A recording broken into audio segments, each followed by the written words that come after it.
Okay, children, moving ahead towards the last part of this chapter. Now we will see question number 6. Once you draw the figure of question number 6, you will realize there is a way to do it in a way, such a way that we have already done this one before. Okay. Question number 6 is this. Show that the line segment joining the midpoints of the opposite sides of a quadrilateral bisect each other. Given है ये normal quadrilateral है, ABCD is a quadrilateral, and these are the midpoints. P, Q, R और S are the midpoints. ये हमें given है, जैसे ये इसका midpoint है, ये भी midpoint है, और हमें prove करना है PQ bisects RS. PQ और RS bisect करता है, हमें कंस्ट्रक्शन करता है, हमें ज्वाइन करता है.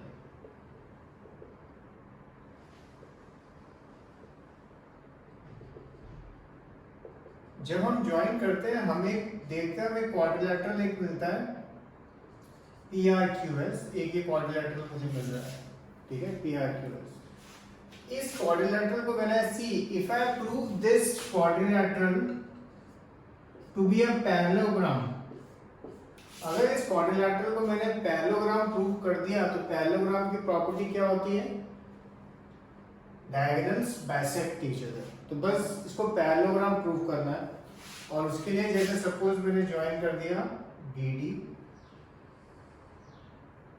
जो भी कंस्ट्रक्शन करना है ना हमेशा लिखना होता है, ठीक है, तो लिखना ध्यान रखना. जैसे ज्वाइन BD किया और BD ज्वाइन किया, तो जैसे हमने क्वेश्चन 1 में किया, 2 में किया, 3rd में किया. If we join BD, triangle ADB में आप काम कर सकते हो. पहले सेम मेथड ADB में आप काम करोगे. R और P मिड पॉइंट्स दिए हुए हैं आपको, therefore RP is parallel to BD and RP is half of BD. Similarly जब नीचे वाले ट्राइंगल में काम करोगे, triangle BDC, SQ is half of BD and SQ is parallel to BD. Therefore उससे क्या मिलता है? SQ parallel to RP and SQ is equal to RP, because ये भी equal to half BD, ये भी equal to half BD. Therefore you can say PQRS is a parallelogram, and then you can say we know the property of a parallelogram, diagonals bisect each other, therefore PQ bisects RS.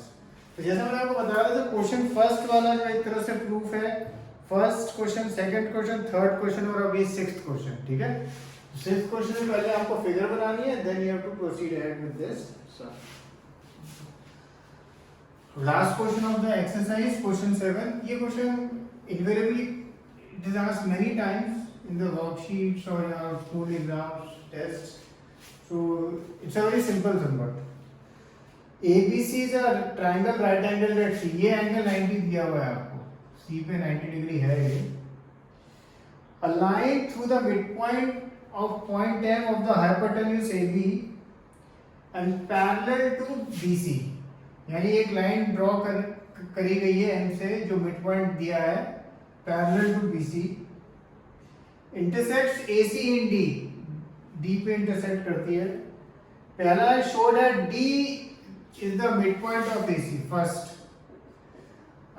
इस वजह से of course जैसे कुछ काफी sums में होता है ऐसा, जैसे जहां पर 2-3 things we have to prove, एक चीज करते हैं तो नेक्स्ट चीज ऑटोमेटिक होती जाती है. इसमें भी कुछ ऐसा ही है. पर सबसे पहले things which are given in this sum are MD is parallel to BC and M is the midpoint of AB. So straight away by converse of midpoint theorem, what can you say?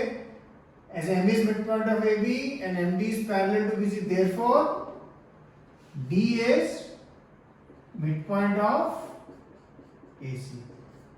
यानी AD equal to BC. तो first part के लिए तो almost कुछ करना ही नहीं है आपको, बस एक ये लिखना है. ओके. सेकेंड पार्ट बहुत ही सिंपल है, आपको प्रूव करना है MD परपेंडिकुलर, ये एंगल 90 प्रूव करना है आपको इस तरह, जिसको 90 प्रूव करना है. अगेन बहुत सिंपल इसलिए है कि ये दो मेथड से हो सकता है, क्योंकि MD पैरेलल टू BC है. या तो आप कर सकते हैं सम ऑफ इंटीरियर एंगल्स 180, और उससे भी फास्टर मेथड है MD पैरेलल टू BC. तो ये एंगल जो है, ये और ये एंगल क्या होते हैं? करस्पॉन्डिंग एंगल, तो ये एंगल भी 90। तो दो मेथड है आपके पास जिससे आप प्रूव कर सकते हैं कि MD is perpendicular to AC. अब लास्ट पार्ट है, आपको प्रूव करना है CM equal to MA equal to half AB. सबसे पहले अगर आप देखो, ये जो आपको प्रूव करने को बोला है CM equal to MA equal to half AB, इसमें MA equal to half AB तो है ही, आपको मालूम है क्योंकि एम क्या दिया है, मिड पॉइंट है। तो अगर आपने सीएम इक्वल टू एमए कर दिया तो आपका काम हो गया ये। और अगर आप देखो सीएम इक्वल टू एमए करना है तो आपको एक स्टेप करना है ज्वाइन सीएम। फिर अगर आपने ये दो ट्राइंगल जो बहुत इजीली कॉन्ग्रुएंट प्रूव कर सकते हो तो आप इन दोनों को प्रूव कर देना, ट्राइंगल 1 और ट्राइंगल 2, इनको क्या प्रूव करना है आपको, congruent. Once you prove them that they are congruent, then by CP CM equal to MA मिल जाएगा, एंड MA तो you know is half of AB। Okay, so this is the last question of the exercise. Now we will do a few extra sums.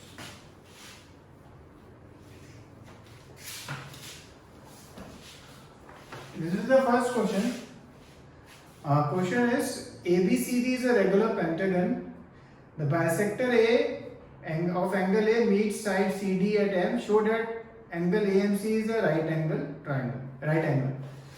सबसे पहले ये सब देखें, इससे पहले आपको अगर याद हो, I told you one thing, किसी भी फिगर में टोटल एंगल का सम हम किस फॉर्मूले से निकालते हैं, वो होता है n-2 into 180। इसका मतलब होता है n stands for the number of sides, ठीक है।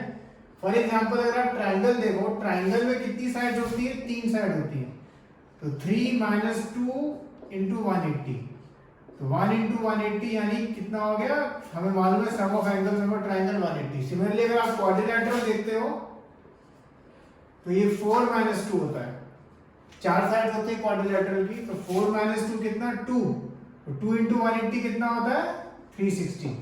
अब यहाँ पे फिगर हमें दी है रेगुलर पेंटागन। रेगुलर पेंटागन का मतलब होता है कि उसके सारे एंगल्स इक्वल होते हैं, पर उन एंगल का मेजरमेंट कितना होता है। सबसे पहले अगर हम पेंटागन देखें, n-2 into 180 अगर हम करें, 5 साइड्स 5 - 2 into 180 यानी 3 into 180 यानी आ गया 540।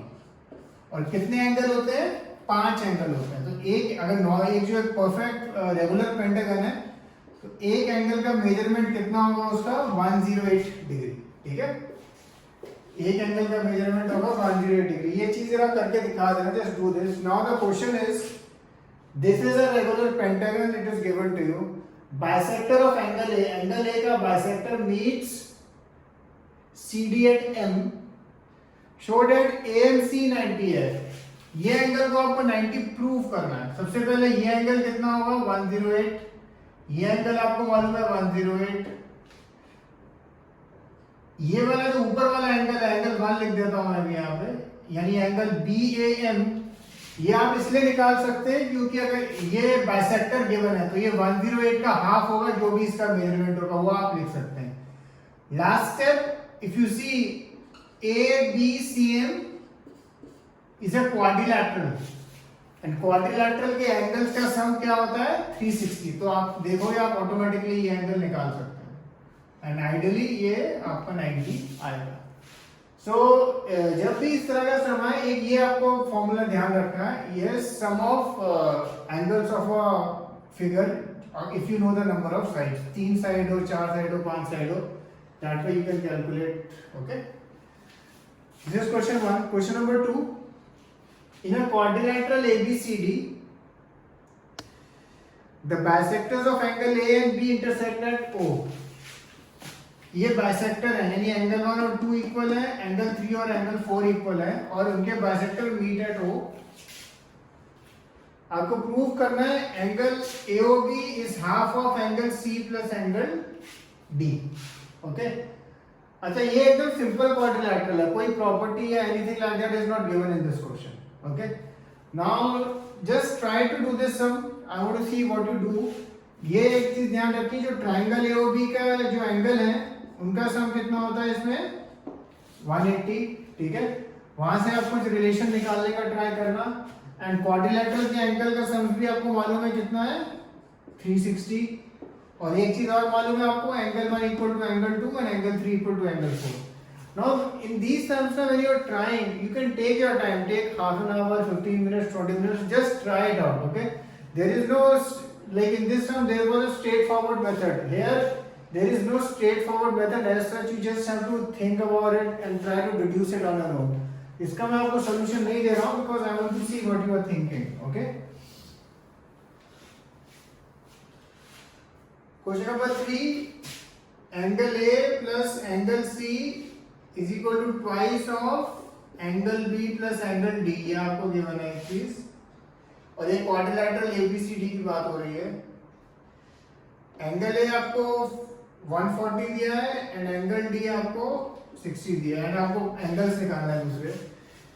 बहुत सिंपल क्वेश्चन है, you know A plus B plus C, angle C plus angle D कितना होता है 360, ठीक है। ये चार एंगल्स का सम कितना होता है 360। और अब आप यहाँ पे एंगल ए और एंगल सी की जगह क्या लिख देना, 2 एंगल बी प्लस डी। तो एक तो ये एंगल बी प्लस डी है ये, plus bracket 2 angle B plus angle D equal to 360। Now we are on question number 4th and 5.